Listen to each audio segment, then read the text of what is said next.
Jangan menyerah. Tuhan sedang bekerja. Saudara yang dikasihi Tuhan, ada masa dalam hidup ketika kita merasa lelah sekali. Kita sudah berdoa, sudah berusaha, sudah bertahan, tetapi keadaan belum berubah.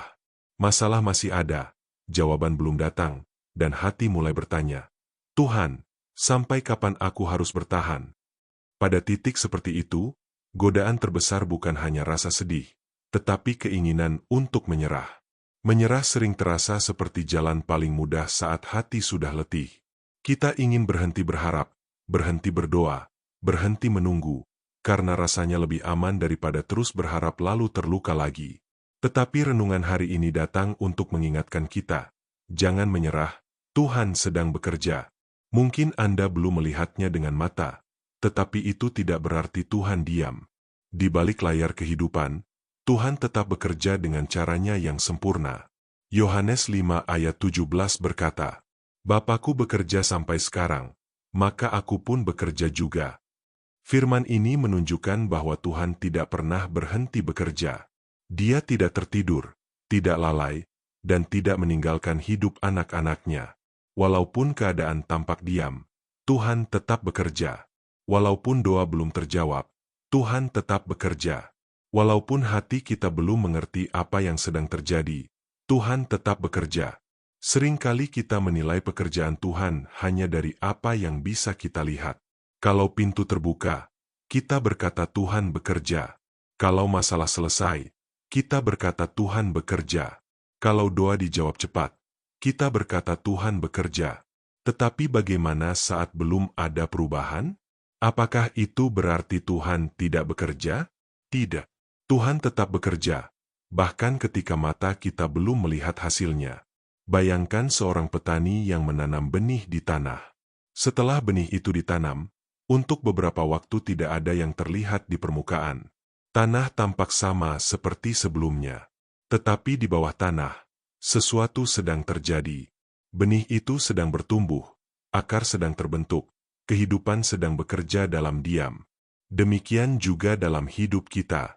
Ada musim ketika Tuhan bekerja di tempat yang tidak terlihat, di kedalaman hati, dalam proses, dalam penantian, dalam hal-hal yang belum tampak di permukaan. Kisah Yusuf adalah contoh yang sangat kuat. Yusuf menerima mimpi dari Tuhan, tetapi setelah itu hidupnya justru masuk ke dalam proses yang berat. Ia dibenci saudara-saudaranya, dijual sebagai budak, difitnah, lalu dipenjarakan. Jika Yusuf melihat keadaannya saja, ia bisa berpikir bahwa Tuhan telah meninggalkannya. Tetapi sebenarnya Tuhan sedang bekerja. Di balik sumur, rumah Potifar, dan penjara, Tuhan sedang menata jalan menuju penggenapan rencananya. Pada waktunya, Yusuf diangkat menjadi penguasa di Mesir dan dipakai Tuhan untuk menyelamatkan banyak orang. Apa artinya?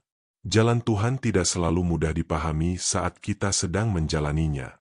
Tetapi ketika kita melihat ke belakang, kita akan sadar bahwa Tuhan tidak pernah diam.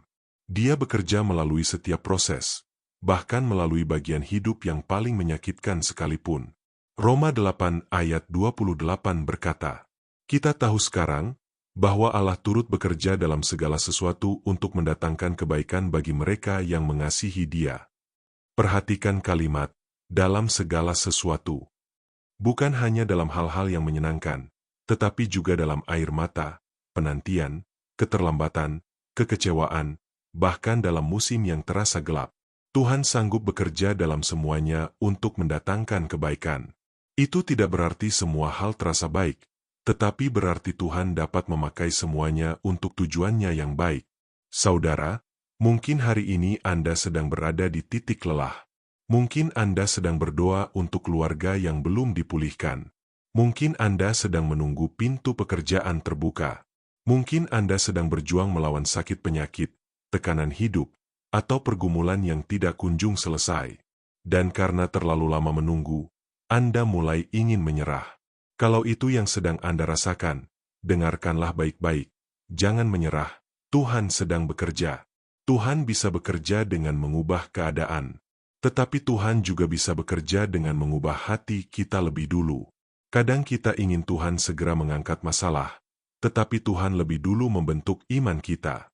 Kadang kita meminta pintu dibukakan, tetapi Tuhan lebih dulu menyiapkan hati kita agar siap menerima berkat itu.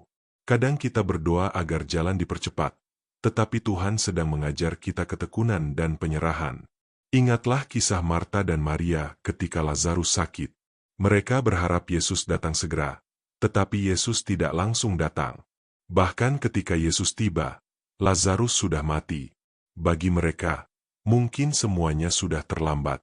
Tetapi justru dalam keadaan yang tampaknya paling mustahil itu, Yesus menyatakan kemuliaannya dengan membangkitkan Lazarus. Apa yang tampak seperti keterlambatan ternyata bukan kegagalan Tuhan. Tuhan sedang bekerja untuk sesuatu yang lebih besar. Mungkin saat ini Anda belum melihat jawaban doa. Mungkin pintu itu masih tertutup. Mungkin air mata Anda belum berhenti. Tetapi jangan jadikan keadaan itu alasan untuk berhenti percaya. Jangan jadikan penantian itu alasan untuk meninggalkan doa. Jangan jadikan proses yang panjang itu alasan untuk menyerah. Tuhan belum selesai dengan hidup Anda.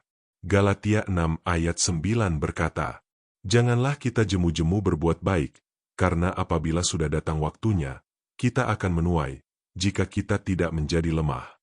Firman ini adalah dorongan bagi kita untuk tetap bertahan. Ada waktunya menuai. Ada waktunya melihat jawaban. Ada waktunya menyaksikan pertolongan Tuhan. Tetapi firman Tuhan berkata, jika kita tidak menjadi lemah. Artinya, salah satu hal yang harus kita jaga adalah jangan menyerah sebelum waktu Tuhan tiba. Saudara, mungkin Anda tidak bisa melihat seluruh rencana Tuhan hari ini, tetapi Anda bisa tetap percaya kepadanya hari ini. Anda bisa tetap berdoa hari ini. Anda bisa tetap setia hari ini. Dan itu cukup untuk satu langkah. Tuhan tidak meminta Anda memahami semuanya. Tuhan hanya meminta Anda tetap berjalan bersamanya. Jadi apapun yang sedang Anda hadapi hari ini, jangan menyerah. Tuhan sedang bekerja. Anda yang sia-sia di hadapan Tuhan. Amin. Tuhan Yesus memberkati. Jika renungan ini memberkati, jangan lupa untuk like, subscribe, dan share.